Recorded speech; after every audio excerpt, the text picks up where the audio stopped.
दोस्तों नमस्कार, स्वागत है आप सभी का। अगर फिर से चलिए जानते हैं बिहार की ताजा खबरों को, लेकिन उससे पहले अगर आपने अभी तक इस चैनल को सब्सक्राइब नहीं किया तो सब्सक्राइब कर लें, जिससे कि आपको बिहार की ताजा खबर रोजाना मिलती रहे।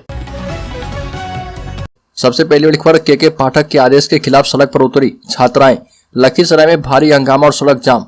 दुर्गा बालिका उच्च विद्यालय की छात्राओं ने कवैया थाना क्षेत्र के KRK स्कूल के समीप दूसरे दिन भी सड़क जाम कर हंगामा किया। शिक्षा विभाग के प्रमुख सचिव के पाठक के फरमान का ये सभी विरोध कर रही है। छात्राएं विद्यालय से नाम काटने से नाराज है। और बता दें कि लखीसराय के जिलाधिकारी अमरेंद्र कुमार ने इस संबंध में बताया कि छात्रों का नाम इसलिए काट दिया गया क्योंकि स्कूल में उनकी उपस्थिति काफी कम थी। बिहार सरकार का आदेश था कि जिस विद्यार्थी का 3 दिन तक स्कूल में उपस्थिति नहीं हो उसका नामांकन रद्द कर दिया जाए।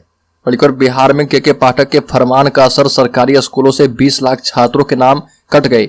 पाठक के निर्देश पर बिफरे विपक्ष के स्वर मिला रही सत्ता पक्ष की सहयोगी पार्टी। जिन बच्चों के स्कूल से नाम काटे गए उनमें 2,66,000 ऐसे छात्र हैं जिन्हें 10वीं और 12वीं कक्षा की बोर्ड परीक्षा में शामिल होना था। शिक्षा विभाग ने 1 सितंबर 2023 से उपस्थिति में सुधार के लिए अभियान शुरू करने के बाद अक्टूबर के तीसरे सप्ताह तक सरकारी स्कूलों से 20,60,340 छात्रों के नाम काट दिए हैं। बल्कि बिहार के पूर्व मुख्यमंत्री जीतन राम मांझी ने कहा कि अब वह चुनाव नहीं लड़ेंगे। खुदागंज थाना क्षेत्र के अकुरी गांव में समाज सेवी सुशीला देवी की पुण्यतिथि पर पहुंचे जीतन राम मांझी ने मीडिया से बातचीत में ये बातें कही। और पूर्व मुख्यमंत्री ने कहा कि राजनीति में सक्रियता जारी रखना अलग बात है और चुनाव नहीं लड़ना अलग बात है। जीतन राम मांझी ने कहा कि मेरी उम्र 79 साल का है और चुनाव नहीं लड़ेंगे। इसका मतलब यह नहीं कि हम राजनीति से संन्यास ले लेंगे। राजनीति में हम रहेंगे और काम करेंगे। बल्कि बिहार के लाखों युवाओं को सरकारी नौकरी देंगे नीतीश कुमार। 2 नवंबर को गांधी मैदान में वादा पूरा करेंगे। बता दें कि संजय झा ने कहा कि देश में इतने बड़े पैमाने पर पहली बार इस तरह का कार्यक्रम होने जा रहा। यह ऐतिहासिक कार्यक्रम होगा। मुख्यमंत्री ने 15 अगस्त को ऐलान किया था कि 10 लाख नौकरी, 10 लाख रोजगार देंगे। तो गांधी मैदान में हिस्टोरिकल इवेंट होने जा रहा। जिला जिला में नियुक्ति पत्र बांटा जाएगा और मुख्यमंत्री नीतीश कुमार ने अपना वादा पूरा किया है। मंत्री संजय झा ने कहा कि BPSC ने जिस तरह से बेहतर ढंग से एग्जाम लिया है, लोगों में काफी खुशी है क्योंकि क्वालिटी टीचर की बहाली हो रही है। बड़ी बिहार सरकार के मंत्री और जनता दल यूनाइटेड नेता अशोक चौधरी ने राजद सुप्रीमो लालू यादव का बचाव करते हुए कहा कि बढ़ती उम्र और कमजोर याददाश्त के कारण उन्हें याद नहीं रहता है कि वो क्या कह रहे हैं। और शायद इसी कड़ी में लालू यादव ने बिहार के पहले मुख्यमंत्री श्री कृष्ण सिंह के 136वें जयंती कार्यक्रम में यह कह दिया था कि वह रांची के होटवार जेल में जब बंद थे तो वह फोन पर पूर्व कांग्रेस अध्यक्ष सोनिया गांधी से बात किया करते थे। बिहार सरकार के मंत्री अशोक चौधरी ने कहा कि लालू यादव की उम्र हो गई है और बड़ा ऑपरेशन भी हुआ है, याददाश्त भी कमजोर हो गई है और इसीलिए उनकी जुबान पर ये आ गई होगी। बता दें कि लालू यादव की जेल से सोनिया गांधी के साथ फोन पर बातचीत के कबूलनामे के बाद से बिहार के राजनीतिक गलियारे में चर्चा हो रही है कि किस तरीके से लालू यादव जब जेल में बंद थे तो वहां पर जेल रूलबुक की जमकर धज्जियां उड़ाते थे। बड़ी को राज्य में स्कूलों में 90% से कम हुई बच्चों की उपस्थिति तो शिक्षक HM और BO पर गिरेगी गाज। शिक्षा विभाग के द्वारा निर्देश के बाद स्कूलों में बच्चों की उपस्थिति बढ़ी है। वहीं दूसरी तरफ उपस्थिति बढ़ाने के बाद लगातार मेंटेन नहीं हो पा रही है, जिसके कारण निरीक्षण में कभी उपस्थिति ज्यादा तो कभी कम दिखती है। स्कूल में उपस्थिति को लगातार मेंटेन करने के लिए शिक्षा विभाग के द्वारा निर्देश जारी किया गया है। और अब अगर कक्षा में बच्चों की उपस्थिति 90% से कम हुई तो वर्ग शिक्षक और प्रधानाचार्य इसके जिम्मेदार होंगे और ये कार्रवाई के दायरे में आएंगे। इसको लेकर जिला शिक्षा अधिकारी संजय कुमार द्वारा पत्र जारी कर दिया गया है। अगली खबर, केंद्र सरकार के द्वारा कर्मचारियों के महंगाई भत्ते को बढ़ाकर 46% कर दिया गया है। वहीं कई राज्य सरकार द्वारा भी महंगाई भत्ते में इजाफा कर दिया गया है, जिसके लिए आदेश जारी किया जा चुका है। अब बिहार सरकार के द्वारा कर्मचारियों और पेंशन भोगियों के महंगाई भत्ते में 4% की वृद्धि की तैयारी की गई है और इसके लिए वित्त विभाग के द्वारा प्रस्ताव तैयार कर लिया गया है। होने वाली बैठक में इस पर मुहर लग सकती है। बिहार सरकार के द्वारा महंगाई भत्ते में 4% की वृद्धि को मंजूरी देने के साथ ही इसके लिए आदेश जारी किए जाएंगे। बल्कि बिहार के गांव में लगेंगे 52 lakh smart meter. Adani energy समेत कई कंपनियों को मिला ठेका। बता दें कि अडानी एनर्जी सॉल्यूशन एवं नागार्जुना कंस्ट्रक्शन कंपनी लिमिटेड ने north Bihar power distribution company के साथ स्मार्ट प्रीपेड मीटर लगाने का करार किया है। North Bihar power distribution company limited के प्रबंध निदेशक डॉक्टर आदित्य प्रकाश एवं दोनों निजी कंपनियों के प्रतिनिधि ने करार पर हस्ताक्षर किए हैं। नागार्जुना द्वारा 24 लाख स्मार्ट प्रीपेड मीटर लगाए जाएंगे और इस कंपनी के द्वारा पूर्णिया, कटिहार, किशनगंज, अररिया, सुपौल एवं मधेपुरा जिले में स्मार्ट प्रीपेड मीटर लगाया जाएगा। और वहीं अडानी एनर्जी सॉल्यूशन के द्वारा 27 लाख स्मार्ट प्रीपेड मीटर लगाए जाएंगे अडानी द्वारा गोपालगंज, वैशाली, सिवान, सारण एवं समस्तीपुर जिले में स्मार्ट प्रीपेड मीटर लगाया जाएगा। इस करार के तहत दोनों कंपनियों के द्वारा ग्रामीण क्षेत्र में स्मार्ट प्रीपेड मीटर लगाया जाएगा। दोनों कंपनियों के द्वारा मई 2024 में स्मार्ट प्रीपेड मीटर लगाए जाने का काम आरंभ होगा। बल्कि बिहार में बीजेपी का सीएम बनाने को लेकर पटना में बीएल संतोष ने दिया बड़ा टास्क।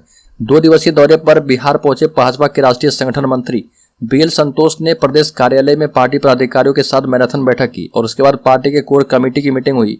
इस बैठक में लोकसभा चुनाव को लेकर भाजपा के नेता को बड़ा टास्क दिया गया और पार्टी के राष्ट्रीय संगठन मंत्री ने साफ तौर पर कहा कि आप लोग पार्टी को बूथ एवं मंडल स्तर पर मजबूत कीजिए। इसके लिए समाज के सभी वर्गों को भाजपा से जोड़ने का टास्क सौंपा है। दरअसल बीएल संतोष ने प्रदेश कार्यालय में पार्टी अधिकारियों को साफ तौर पर कह दिया कि भाजपा की पहचान किसी वर्ग या जाति विशेष के रूप में ना हो, इसका विशेष ध्यान रखा जाए और कहीं भी आना कहा जाए कि भाजपा सिर्फ जिस जाति विशेष की पार्टी है, इसलिए उन लोगों को भी पार्टी से जोड़ें जो अभी पार्टी के वोटर नहीं है। बल्कि केंद्रीय गृह राज्य मंत्री नित्यानंद राय ने बयान जारी कर कहा कि राजद विधायक फतेह बहादुर सिंह ने मां दुर्गा पर अभद्र टिप्पणी की है, उनकी जितनी निंदा की जाए कम है। इसी के साथ उन्होंने मुख्यमंत्री नीतीश कुमार एवं उप मुख्यमंत्री तेजस्वी यादव से प्रश्न किया कि वो बताएं कि मां दुर्गा के लिए अपशब्द उन्हें कितने अच्छे लगे और कितने बुरे। ये भी कहा कि सनातन संस्कृति और देवी देवताओं का अपमान करना राजद, कांग्रेस सहित घमंडिया गठबंधन की आदत बन चुकी है।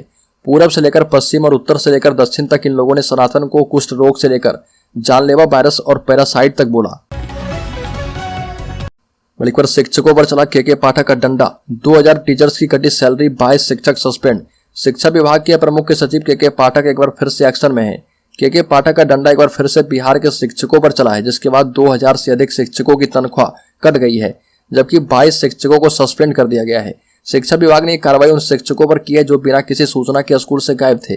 फिलहाल के पाठक इस एक्शन से बिहार के शिक्षकों में हड़कंप मचा हुआ है। हालांकि शिक्षक संघ इस कार्रवाई के खिलाफ है और लिहाजा संघ ने बड़े आंदोलन की चेतावनी दी है। बल्कि मध्य प्रदेश में चुनावी गणित बिगाड़ेगा जेडीयू। नीतीश कुमार ने 10 सीटों पर उम्मीदवारों की घोषणा कर दी है। नीतीश कुमार की अगुवाई वाली जनता दल यूनाइटेड ने बिहार के बाहर अपनी ताकत बढ़ाने के लिए इस बार मध्य प्रदेश को चुना है और जदयू जिन सीटों पर मध्य प्रदेश में चुनाव लड़ रही है उन पर समाजवादी प्रभाव रहा है और वह चुनावी राजनीतिक समीकरणों को प्रभावित कर सकता है।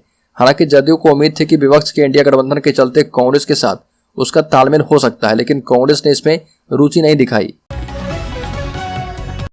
बल्कि बिहार सरकार ने दाखिल खारिज सिस्टम को ऑनलाइन कर दिया है। राजस्व एवं भूमि सुधार मंत्री आलोक मेहता ने ऑनलाइन व्यवस्था की शुरुआत की है। एसएमएस के जरिए अपडेट से जुड़ी सूचनाएं आपको मिलेगी। दाखिल खारिज, पुनरीक्षण बाद और जमाबंदी रद्दीकरण बाद ऑनलाइन दायर करने की सुविधा का शुभारंभ किया गया। बिहार भूमि दाखिल खारिज अधिनियम में निहित प्रावधानों के तहत दाखिल खारिज, पुनरीक्षण बाद एवं जमाबंदी रद्दीकरण बाद का पूर्व से ही ऑनलाइन कार्य चल रहा, लेकिन अब तक दाखिल खारिज, पुनरीक्षण बाद एवं जमाबंदी रद्दीकरण बाद अपर समाहर्ता के न्यायालय में ऑफलाइन दायर किया जाता था। बाद दायर करने की प्रक्रिया को ऑनलाइन किया जा रहा और आम रैयत अब दाखिल खारिज, पुनरीक्षण बाद एवं जमाबंदी रद्दीकरण बाद घर बैठे दायर कर सकते हैं। बड़ी खबर, बाहुबली नेता आनंद मोहन ने जेल से रिहा होने के 6 महीने के बाद सहरसा में शक्ति प्रदर्शन किया। इस कार्यक्रम में मुख्यमंत्री नीतीश कुमार बतौर मुख्य अतिथि शामिल हुए। इस दौरान आनंद मोहन ने कहा कि कानून बदलकर सीएम ने मुझे आपके सामने लाए हैं और आप भी इनका साथ दीजिएगा। वहीं नीतीश कुमार ने भी बाहुबली नेता को खुली छूट दी और कहा कि आपको कोई दिक्कत नहीं है, हम तो समर्थक हैं आपकी जो इच्छाएं कीजिए। 27 अक्टूबर को नीतीश कुमार सहरसा के पंचगछिया पहुंचे और मुख्यमंत्री ने पूर्व सांसद आनंद मोहन के दादा स्वतंत्रता सेनानी राम बहादुर सिंह और चाचा पद्मानंद सिंह ब्रह्मचारी की प्रतिमा का अनावरण किया और फिर रैली में शामिल हुए। कार्यक्रम में 15 मिनट के भाषण के बाद नीतीश कुमार आनंद मोहन के घर गए और फिर वहां से शाम 4:15 पर पटना के लिए रवाना हो गए। बड़ी खबर, जनसुराज पदयात्रा के सूत्रधार प्रशांत किशोर ने कहा कि हम व्यवस्था नहीं बनाएंगे तो कल समाज के लोग बोलेंगे कि इनकी तो कोई ताकत नहीं है। मुझे नीतीश कुमार और लालू यादव धकिया नहीं सकते हैं। मैं अगर बिहार में लड़ने आया हूं तो इतनी ताकत के साथ लड़ूंगा कि इन सब नेताओं के दांत खट्टे कर दूंगा। पश्चिम बंगाल में आपने मेरा काम देखा होगा कि मैंने ही उनकी नस ढीली कर दी थी और सीतामढ़ी में कहा कि भाजपा ने पूरी भारत की ताकत लगा दी और मैंने कहा था कि 100 पार भी नहीं होंगे। प्रशांत किशोर ने कहा कि ये जितने नेता हैं ये सोच रहे हैं कि हम धकियाने वाले आदमी हैं, बड़े बड़े लोगों के नाक में दम कर देते हैं, हम बिहार के लड़के हैं। प्रशांत किशोर ने कहा कि बड़े बड़े नेता जब चुनाव लड़ते हैं तो मुझसे सलाह लेते हैं। बड़ी खबर, स्कूलों से छात्रों के नाम काटने पर भड़के जेडीयू एमएलसी ने कहा कि सीएम नीतीश से करेंगे बात। 90% छात्र छात्राओं की उपस्थिति बढ़ी है। बिहार शिक्षा विभाग के नई नीति में सरकारी स्कूल में 3 दिन अब्सेंट रहने पर छात्रों का नाम काटा जा रहा। अब इस मामले पर मोतिहारी पहुंचे सारण स्नातक निर्वाचन क्षेत्र के जदयू के विधान पार्षद वीरेंद्र नारायण यादव ने चिंता जाहिर की है और कहा कि इस मामले में मुख्यमंत्री नीतीश कुमार से बात करेंगे। इस मामले को विधान परिषद में उठाया जाएगा। सरकारी स्कूलों में गरीबों के बच्चे पढ़ते हैं और इनके साथ न्याय होना चाहिए। नाम काटने के बदले दूसरे विकल्पों पर सोचना चाहिए। बड़ी खबर, बिहार में अब दूसरे चरण की शिक्षक बहाली की प्रक्रिया जल्द शुरू हो जाएगी। बिहार लोक सेवा आयोग बीपीएससी ने आवेदन करने की संभावित तिथि जारी कर दी है। बिहार सरकार के सामान्य प्रशासन विभाग ने नोटिफिकेशन जारी होने के बाद बीपीएससी ने नियुक्ति प्रक्रिया शुरू कर दी है। बीपीएससी दूसरे चरण के लिए 1,10,000 पदों पर वैकेंसी निकाल सकती है। बीपीएससी की तरफ से जारी नोटिफिकेशन के मुताबिक 3 नवंबर से लेकर 14 नवंबर तक अभ्यर्थी ऑनलाइन आवेदन कर पाएंगे। वहीं परीक्षा का आयोजन 7 दिसंबर से लेकर 10 दिसंबर तक किया जाएगा। हालांकि अभी यह तारीख अभी संभावित है। बीपीएससी के मुताबिक परीक्षा की तारीख में बदलाव हो सकता है।